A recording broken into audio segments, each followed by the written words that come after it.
80 years ago, women took up the roles typically held by men to help their country during World War II. Some worked as riveters in the factories, others taking the controls inside the cockpit. Now, the Wasps are hosting their 80th anniversary, coming home to Avenger Field in Sweetwater.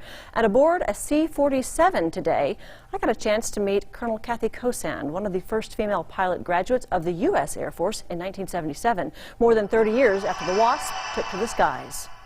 What was like knowing that you were in the first pilot's class that included women?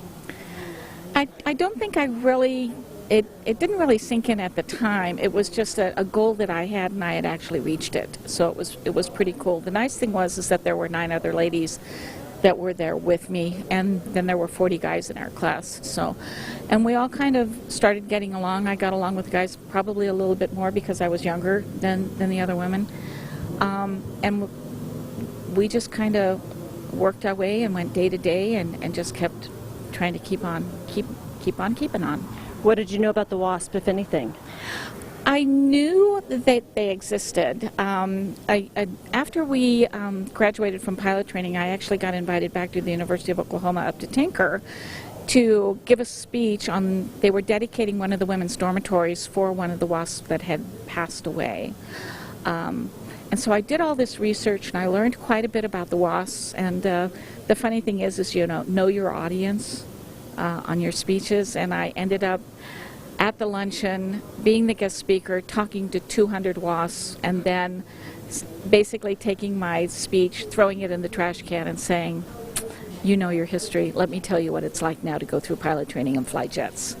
And so they asked questions, you know, how it was now, and then I tried to give as much information as I could at the time on what it was like going through the new test program that they had for us. Now, you went on to have a lengthy career with the military and the U.S. Air Force, Colonel, and you were the first to fly a C-141. Yeah, the 141s. The first ever. Well, yeah, I went through Altus as the first woman to go through the school at the time, and there were many more that came after me. But when you look at the cargo plane that we just flew on, the C-47, you look at the seats and how many people could sit in there, maybe 30. The 141 could carry 154, so the airplane we just rode on was basically a forerunner of what I got to fly, and the 141 was the first strategic airlifter and the first jet airlifter after the C-130, which was, you know, propeller driven. So it was really one of the bigger long-range cargo airplanes, and I had a ball in it. It was just a great airplane, and I had great instructors, and they wanted to teach me how to fly, and I wanted to learn, and we got along very well.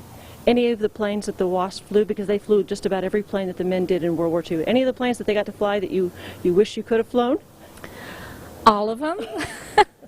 I think, you know, as we get older, you know, it's like today was an opportunity to go fly in the C-47. I was like, I've never flown in the back of this. I was like a kid in a candy store, grinning from ear to ear the whole 35 minutes that we were airborne. It's just so neat to be able to sit in part of history.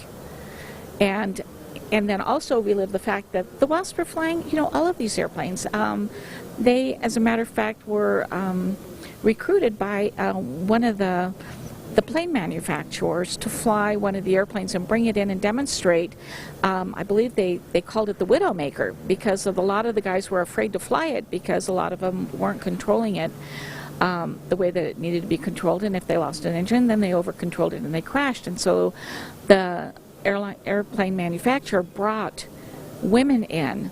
They put 2 women and had them fly the airplane in front of all of these men to show that, hey, you know, if these little women can do it, then, you know, you guys can do it. So from that aspect, it shouldn't be eye-opening. It should be matter of fact that, of course, women can do the same jobs that men can. They just have to be properly trained to do so and have the background with STEM education, do your math, you know, learn your science, be, you know, proactive in getting all that done. Don't just sit in the back thinking things are going to happen. You have to earn them. You have to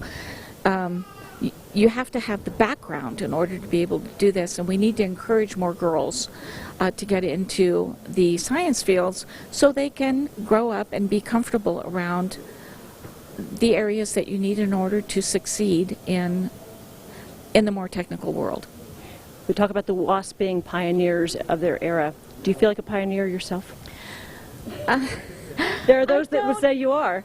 I don't feel like one, but my class was inducted into the Women in Aviation Pioneer Hall of Fame back in 1976, marking the 40th anniversary of us having started pilot training. It's hard to think of what I did as pioneering, but it's just what I wanted to do, and I did it with guys that were already doing it. So it's kind of hard to. But you have a daughter. You have a daughter who has followed, and your children have followed. So truly, you have created those stepping stones for the next generations to come. Well, I like to think that my husband and I both, he was a pilot in the Air Force too, and our son and daughter both went to Air Force Reserve pilot training, and they're both captains now. Well, my daughter's a captain to be at American Airlines, and so I like to think that we showed that you can have a happy household even with two pilots, and you can make it work. And as a mother, you shouldn't feel guilty about leaving your kids. Just like fathers don't feel guilty about leaving their kids. I mean, you have a little bit of guilt, but, you know, you get over it, and they grow up just fine. You know, they do well with adversity. It's their normal. So, you know, try not to let other people's judgments of what you do get in the way of you doing what you want to do.